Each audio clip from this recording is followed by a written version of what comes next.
할렐루야! 오늘도 하나님 앞에 나와 예배하는 모든 성도님들을 환영하고 축복합니다. 제가 기도함으로 오늘 새벽 예배 시작하도록 하겠습니다.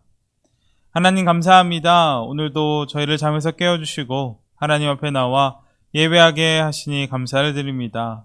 시간 우리가 주님 앞에 나아가오니 하나님께서 말씀하여 주옵시고 우리가 하나님께서 주시는 이 말씀을 마음에 새겨 세상 가운데 빛과 소금의 역할을 잘 감당하는 그리스도인들로 거듭나게 하여 주옵소서. 오늘 주실 은혜를 기대하오며 예수님의 이름으로 기도합니다. 아멘. 오늘 하나님께서 주신 말씀은 느헤미야서 4장 7절부터 14절까지의 말씀입니다. 산발락과 도비아와 아라비아 사람들과 암몬 사람들과 아스돗 사람들이 예루살렘 성이 중수되어 그 허물어진 틈이 메꾸어져 간다함을 듣고 심히 분노하여 다 함께 깨하기를 예루살렘으로 가서 치고 그곳을 요란하게 하자 하기로 우리가 우리 하나님께 기도하며 그들로 말미암아 파수꾼을 두어 주야로 방비하는데 유다 사람들은 이르기를 흙 무더기가 아직도 많거늘 짐을 나르는 자의 힘이 다 빠졌으니 우리가 성을 건축하지 못하리라 하고 우리의 원수들은 이르기를 그들이 알지 못하고 보지 못하는 사이에 우리가 그들 가운데 달려 들어가서 살육하여 역사를 그치게 하리라 하고 그 원수들의 근처에 거주하는 유다 사람들도 그 각처에 와서 10번이나 우리에게 말하기를 너희가 우리에게로 와야 하리라 하기로 내가 성벽 뒤에 낮고 넓은 곳에 백성들이 그들의 종족을 따라 칼과 창과 활을 가지고 서 있게 하고 내가 돌아온 후에 일어나서 귀족들과 민장들과 남은 백성들에게 말하기를 너희는 그들을 두려워하지 말고 지극히 크시고 두려우신 주를 기억하고 너희 형제와 자녀와 아내와 집을 위하여 싸우라 하였느니라. 아멘. 저번 주에 함께 말씀을 나누었던 것처럼 느헤미야의 감독 아래 유다 백성들이 하나가 되었습니다. 직업, 신분, 출신 지역, 남녀 구분 없이 한 마음이 되어 예루살렘 성벽 공사를 시작하게 된 것입니다. 아마 유다 공동체가 힘을 합쳐 함께 성벽 공사를 진행해 나가니까 성벽 공사는 일사천리로 빠르게 진행되어 갔을 것입니다. 그런데 여기서 한 가지 문제가 발생하게 됩니다. 그 문제는 어떤 문제냐면 적들이 그 유다 공동체의 대적들이 하나님의 일을 하고 있는 유다 공동체를 방해하기 시작한 것입니다. 유다 공동체를 괴롭혔던 대표적인 대적들은 바로 산발락과 도비아라는 사람이었습니다. 그들은 예루살렘 성이 중건되는 것을 못마땅하게 여기던 사람들이었습니다. 그래서 우리가 이제 느헤미야서를 계속 앞으로 보게 될 텐데 이 대적들이 끊임없이 느헤미야의 성벽 공사를 방해하는 것을 우리가 보게 될 것입니다. 그들은 왜 성벽 공사를 방해했습니까? 바로 자신들의 권력과 힘 때문에 느헤미야가 성벽 공사를 하는 것을 못마땅하게 여겼던 사람들이었습니다. 산발랏은 사마리아를 다스리는 총독이었습니다. 그런데 자신이 보기에 폐허가 되어가고 있는 남유다까지 자신이 다스릴 수 있다고 생각했던 것 같습니다. 그런데 만약 성벽이 완성되고 예루살렘이 예전과 다르게 강력해진다면 자신의 영향력이 남쪽 유다까지 미치지 못하게 되고 게다가 사마리아로 들어오는 교통과 무역의 남쪽 통로가 막혀 자신이 다스리고 있는 사마리아 지역에 경제적인 타격까지 입게 될 것을 생각했습니다. 그래서 그는 종이었던 도비아와 함께 느헤미야의 성벽 공사를 계속해서 방해했던 것입니다.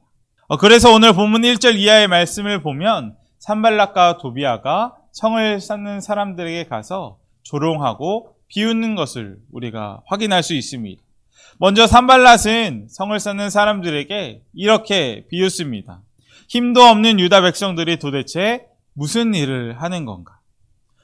성벽을 다시 쌓는다고? 다 불타버린 벽돌과 보잘것없는 재료를 가지고 무슨 공사를 하려는 거야? 라며 빈정거립니다. 게다가 도비아는 더 심하게 조롱을 합니다. 3절 말씀입니다. 그들이 건축하는 성벽은 여우 한 마리만 올라가도 무너지고 말 것입니다. 다시 말하면 느헤미야가 성벽 공사를 하는 그 성은 여우 한 마리만 올라가도 무너지는 약한 성이라며 비웃는 것입니다. 그리고 이들은 조롱으로 끝나지 않습니다. 오늘 본문 7절과 8절을 보면 그들은 어떻게 합니까? 반대 세력들을 모으는 것을 볼 수 있습니다. 그리고 그 반대 세력들과 함께 예루살렘 성벽을 기습 공격하기로 마음먹는 장면을 우리가 보게 됩니다. 저는 이 산발락과 도비야 그리고 여러 반대 세력들을 보며 우리의 신앙생활의 모습과 비슷하다는 것을 느끼게 되었습니다. 우리도 때로 하나님께 은혜를 받고 이제 하나님을 위해 살겠다고 결단했을 때, 또 하나님 나라를 위해서 선한 일을 시작하려고 할 때 우리에게 갑자기 어려움과 역경들이 닥쳐오는 것을 많이 경험하게 됩니다. 특별히 저는 학생부 전도사로 학생들과 함께 하면서 그런 것을 많이 느끼게 되는데, 이제 제가 아이들과 함께 수련회를 갑니다. 그래서 수련회에서 함께 예배하고 찬양하고 기도하면서 많은 은혜를 받습니다. 그리고 이제 학생들은 하나님을 위해 살겠다고 결단합니다. 그런데 문제는 언제 일어나냐면 수련회가 끝나고 집으로 돌아간 그 다음에 문제가 생깁니다. 학생들이 이제 수련회가 끝나고 집으로 돌아가면 크고 작은 문제들이 많이 생긴다는 이야기를 듣습니다. 예전에는 그렇지 않았는데 갑자기 자기에게 더 큰 유혹이 찾아오고 어려움들이 찾아와 힘들다며 기도 부탁을 받은 적이 많이 있었습니다. 근데 이것은 우리들뿐만 아니라 많은 성경 인물도 그랬던 것을 우리가 성경을 통해 볼 수 있습니다. 요셉에게 보디발의 아내가 유혹을 했고 기도하던 다니엘에게 어려움이 찾아왔습니다. 하나님만 바라보았던 다윗에게는 어떻게 됩니까? 사울에게 평생을 쫓겨 광야에서 살아가야만 하는 어려움이 찾아왔습니다. 그리고 이런 어려움 앞에 우리는 때로 어떻게 됩니까? 기운이 빠지고 낙심할 때가 많이 있는 것 같습니다. 그리고 이것은 하나님의 일을 시작했던, 성벽 공사를 시작했던 유다 백성들도 마찬가지였습니다. 우리 함께 세번역 10절 말씀을 함께 보도록 하겠습니다. 유다 사람들 사이에서 이런 노래가 퍼지고 있었다. 흙더미는 아직도 산더미 같은데 짊어지고 나르다 힘이 다 빠졌으니 우리 힘으로는 이 성벽을 다 쌓지 못하리. 이 성벽을 다 쌓지 못하리. 낭망하고 있는 것입니다. 대적들의 비웃음과 공격 소식에 아직도 할 일은 너무나도 많이 남아있는데 힘이 다 빠졌다고 이야기하는 것입니다. 그리고 10절을 다시 보면 그들은 힘이 빠졌을 뿐만 아니라 성을 건축하지 못하겠다며 낙심합니다. 그들은 포기해버리고 싶은 유혹을 받는 것입니다. 앞서 이야기했던 것처럼 유다 백성들처럼 우리도 교회 사역이나 하나님의 일을 하려다가 어떤 방해나 비난에 힘이 빠지고 낙심할 때가 있습니다. 그러나 이런 상황 가운데 우리가 확실히 알아야 하는 것은 무엇입니까? 바로 문제보다 하나님을 바라봐야 한다는 것입니다. 우리가 믿고 있는 하나님은 어떤 하나님입니까? 이사야 40장 28절 이하를 보면 이사야 기자는 이렇게 이야기합니다.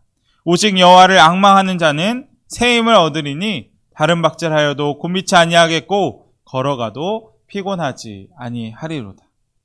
하나님은 언제나 우리에게 새로운 힘과 능력을 주시는 분입니다. 또한 하나님은 낙심해 있는 우리를 뭐 하시는 하나님이십니까? 위로하시는 하나님입니다. 사도 바울은 고린도후서 1장 3절에서 다음과 같이 고백합니다. 찬송하리로다. 그는 우리 주 예수 그리스도의 하나님이시요 자비의 아버지시요 모든 위로의 하나님이십니다. 바울은 원래 세상에서 승승장구하던 청년이었습니다. 좋은 가문에 좋은 학벌, 좋은 배경을 가지고 있는 유대 사회의 차세대 지도자 중 한 명이었습니다. 그런데 그가 주님을 만나고 어떻게 됩니까? 그의 삶이 완전히 변해버렸습니다. 복음을 전하며 수많은 고난과 고통을 당해야만 했습니다. 죽을 뻔한 적도 여러 번 있습니다. 그러나 그가 포기하지 않았던 이유는 무엇입니까? 복음 전하는 것을 포기하지 않았던 이유는 바로 주님이 함께 하심을 알았기 때문이었습니다. 주님은 바울의 삶 가운데 찾아오셔서 바울의 상처를 어루만져 주시고 위로해 주시고 새로운 희망과 용기를 불어넣어 주셨기 때문에 바울은 절대 포기할 수 없었던 것입니다. 우리도 그 하나님을 바라보기만 합니다. 주님은 우리의 모든 아픔과 상처를 다 아십니다. 그리고 우리에게 찾아오셔서 우리를 위로해 주시고 다시 일으켜 주십니다. 새로운 희망과 용기를 우리에게 주시는 것입니다. 그리고 이것을 느헤미야가 누구보다도 잘 알았던 것 같습니다.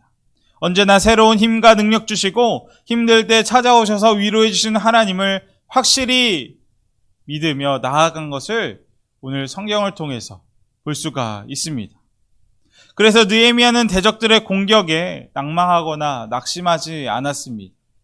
낭망하고 넘어져 있는 유다 백성들과는 달리 느헤미야는 무엇을 했습니까? 하나님 앞에 기도하기 시작합니다. 4절을 보면 느헤미야는 대적들의 조롱을 듣고 다음과 같이 기도하는 것을 볼 수 있습니다. 우리 하나님이여 들으시옵소서. 느헤미야가 어려움을 당했을 때 기도하는 것이 우리에게 너무나도 당연하게 보이겠지만 정작 우리가 그 상황을 만난다면 우리는 어떻겠습니까? 우리는 많은 경우에 하나님의 일을 하면서도 상대와 마음이 맞지 않거나 비난을 받을 때 우리는 상대와 싸우고 싶어 합니다. 상대를 꺾어주고만 싶습니다. 그런데 느헤미야는 대적들의 조롱에 대응하지 않았습니다. 누가 잘못한 것인지 잘잘못을 따지지도 않았습니다. 그렇다고 염려 속에 빠져서 좌절하고만 있지도 않았습니다. 그는 문제를 가지고 하나님 앞에 나와 기도했습니다. 그리고 자기 마음속에 있는 분노와 절망, 모든 괴로움을 하나님 앞에 쏟아놓습니다. 분명 교회는 여러 사람이 모이는 공동체입니다. 서로에게 상처를 받을 수도 있고 작은 한마디가 큰 오해로 번질 수도 있습니다. 교회 안에서 크고 작은 문제들이 일어날 수밖에 없는 것입니다. 이런 문제들 앞에 우리가 느헤미야처럼 기도했으면 좋겠습니다. 하나님께 기도가 전부 응답된 사람이라고 불리는 조지 뮬러 목사님은 다음과 같은 이야기를 했다고 합니다. 무릎으로 인생의 싸움을 싸운 것을 배우지 못한 사람은 아직도 기독교 신학의 ABC를 모르는 사람이다. 우리는 신앙의 ABC를 알고 있습니까? 우리가 느헤미야처럼 하나님 앞으로 나아갔으면 좋겠습니다. 그리고 모든 문제보다 크신 하나님 앞에 나아가 기도하기 원합니다. 그럴 때 하나님께서 하나님의 방법대로 우리의 모든 문제를 해결해 주실 줄 믿습니다.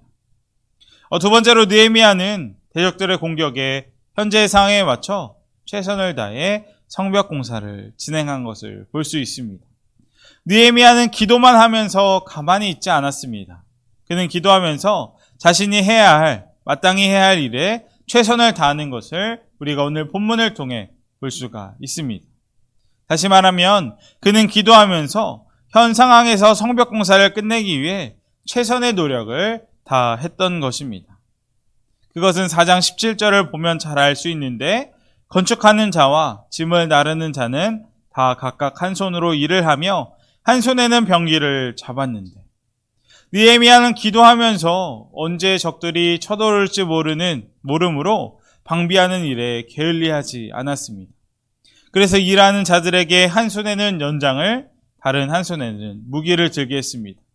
또한 만일의 경우를 대비해서 나팔 부는 자를 성벽에 배치했고 밤에는 보초를 두어 순찰하게 했습니다. 게다가 본문 23절을 보면 유다 백성들은 밤중에도 옷을 벗지 아니하고 만일의 사태에 대비했다고 성경은 이야기하고 있습니다. 이와 같이 느헤미야는 현 상황에서 최선을 다했습니다. 기도와 일을 분리하지 않고 기도하면서 일했다는 것입니다. 이것을 볼 때 알 수 있는 것은 무엇입니까? 참된 기도는 우리를 아무것도 하지 못하게 하는 것이 아니라 우리가 해야 할 일을 더 잘하게 만든다는 것입니다.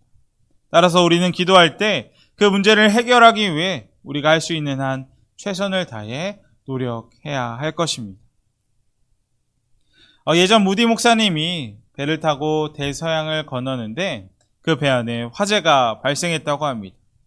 그러자 그 배 안에 유명한 부흥사인 무디 목사님이 있다는 것을 안 어떤 사람이 목사님께 찾아가서 이런 이야기를 했다고 합니다. 목사님, 불이 났습니다. 제발 기도해 주셔서 저 불을 꺼 주십시오. 그러자 무디 목사님은 다급히 일어나서 이렇게 이야기했다고 합니다. 아니요, 물을 가져오세요. 불을 끄면서 기도해야지요. 만약 그때 무디 목사님이 그 사람의 요청대로 배 뒤편에서 기도만 했다면 어떻게 되었겠습니까? 우리도 문제 앞에 기도하며 최선을 다해 우리의 문제를 해결하기 위해 노력해야 할 것입니다. 그리고 그때 우리의 문제는 더 이상 우리에게 큰 문제가 되지 않을 것입니다. 마지막으로 오늘 본문을 통해 문제 앞에 느헤미야는 오직 크신 하나님만 바라봤다는 것을 알 수 있습니다. 본문 3번역 14절 하반절입니다. 제가 읽겠습니다. 그들을 두려워하지 말아라. 위대하고 두려운 주님을 기억하고 형제 자매와 자식과 아내와 가정을 지켜야 하니 싸워라. 이 느헤미야의 격려 가운데 제 마음에 은혜가 되는 말이 있습니다. 너희는 저들을 두려워하지 말고 두려우신 하나님을 기억하고 라는 구절이었습니다. 느헤미야는 지금 문제 앞에 당황하고 두려워하는 백성들에게 외치고 있는 것입니다. 느헤미야는 커다란 문제 앞에 직면했습니다. 그러나 그는 문제보다도 주님이 더욱 크다는 사실을 확인하고 있는 것입니다. 분명 우리가 두려워해야 할 분은 하나님입니다. 그런데 우리는 어떻습니까? 우리는 하나님보다 환경을 두려워하고 별것 아닌 사건들을 두려워할 때가 있습니다. 우리는 누구를 두려워하는지 우리 자신을 한번 돌아보았으면 좋겠습니다. 우리의 삶을 끝까지 책임지시는 하나님을 두려워하십니까? 그리고 늘 그분을 바라보고 살아가시고 계십니까? 느헤미야의 메시지를 듣고 이스라엘 백성들은 하나님을 다시 바라보기 시작했습니다. 15절 말씀입니다. 하나님이 저들의 꾀를 패하셨으므로 우리가 성에 돌아와 저마다 하던 일을 계속하였다. 하나님께서 그 상황 속에서 역사하시기 시작했습니다. 그리고 더 이상 유다 백성들은 두려워하지 않습니다. 대적의 공격들에게 두려워하지 않습니다. 그리고 성벽 공사를 계속하게 된 것입니다. 말씀을 마치겠습니다. 우리는 때로 하나님의 일을 하다가 비판이나 사단의 공격으로 인해 낭망할 때가 너무나도 많이 있습니다. 문제 앞에 넘어질 때가 있습니다. 그때마다 우리가 오늘 본문 느헤미야서를 기억했으면 좋겠습니다. 하나님 앞에 기도하고 우리가 할 수 있는 일이 무엇인지 살펴보고 그 상황 속에서 우리의 최선을 다해야 할 것입니다. 또한 크고 두려우신 하나님을 바라볼 때 그때부터 하나님의 놀라운 역사가 더 이상 문제는 문제가 되지 않고 하나님의 놀라운 역사가 시작될 것입니다. 함께 기도하기 원합니다. 첫 번째로 기도할 것은 우리가 크신 하나님만 바라보는 동대문 가족들이 되게 해달라고 기도하겠습니다. 느헤미야가 낭망해 있던 백성들에게 두려우신 주님을 기억하라고 외친 것처럼 우리도 이 세상 어떤 것보다도 크신 하나님만 바라보기 원합니다. 문제 앞에 먼저 기도하고 최선을 다해 살아가기를 원합니다. 성령님께서 우리 마음 가운데 함께하여 주셔서 다른 어떤 것이 아니라 가장 크고 두려운 하나님만 바라보며 살아가는 저희가 되게 해달라고 기도하겠습니다. 두 번째로 기도할 것은 변이 바이러스가 계속 많이 나오고 있습니다. 코로나의 바이러스의 위협과 백신의 부작용의 위협으로 동대문의 모든 가족들을 하나님께서 지켜달라고 기도하고 또한 우리 교회 학교와 또 육신과 마음의 질병으로 고통받는 환우분들을 위해 기도하겠습니다. 제가 기도함으로 오늘 모든 말씀 마치겠습니다. 하나님 감사합니다. 오늘 느헤미야의 말씀을 보며 우리가 어떤 믿음을 가져야 하는지 돌아봅니다. 우리는 때로 낙심하고 넘어질 때가 있습니다. 그럴 때마다 우리의 삶을 끝까지 책임지시는 하나님을 우리가 기억하기 원합니다. 문제 앞에 기도하고 최선을 다해 살아가며 두려우신 하나님만 의지하며 살아가는 저희가 되게 하여 주옵소서. 오늘 하루도 함께 해주실 것을 믿사오며 예수님의 이름으로 기도합니다. 아멘.